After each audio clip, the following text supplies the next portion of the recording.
இன்றைக்கி பார்க்க போகிறது பார்த்தீங்கன்னா லெனோவாவில் யோகாவில் பார்த்தீங்கன்னா 510 சீரியஸு. இதோட கன்ஃபிகரேஷன் பார்த்தீங்க அப்படின்னாக்கா i3ல 7th generation 4GB RAM 500GB hard டிஸ்கோட உங்களுக்கு வந்துடும்.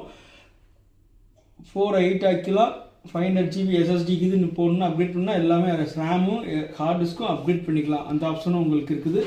வைஃபை, ப்ளூடூத், கேமரா எல்லாமே இது வந்து டச் லேப்டாப்பு. ப்ளஸ் வந்து பார்த்தீங்கன்னா ரொட்டேட்டபிள் 360 டிகிரியில் ரொட்டேட் ஆகும். அந்த மாதிரி உங்களுக்கு லேப்டாப்புக்கு பியூர் ஒயிட்டு மில்கி ஒயிட்டில் இருக்கும். லெனோவாவில் யோகா i3ல 7th generation 4GB RAM 500GB hard டிஸ்கில் வந்துடும். நல்ல பேக்கப்போட வெறும் 11,000 தரேன். ஜஸ்ட் 11,000 ருபீஸ்க்கு நான் அந்த லேப்டாப் வந்து தரேன். லேப்டாப் வந்து சூப்பராக இருக்கும், எந்த கம்ப்ளைண்ட்டும் கிடையாது. ரேம் ஹார்ட் டிஸ்க் அப்கிரேட் நீங்கள் பண்ணிக்கலாம். ஓகே, ஸ்க்ரீனில் இருக்கிற நம்பருக்கு காலில் வாட்ஸ்அப் பண்ணுங்கள். லேப்டாப் ஃப்ரீ டெலிவரி தான் பண்ணித்தரேன். அதே மாதிரி இன்ஸ்டாகிராம் பேஜை ஃபாலோ பண்ணாதவங்க ஃபாலோ பண்ணிக்கோங்க. யூடியூபை சப்ஸ்கிரைப் பண்ணாதவங்க சப்ஸ்கிரைப் பண்ணிங்க. மோர் வீடியோஸ் வரும். தேங்க்யூ.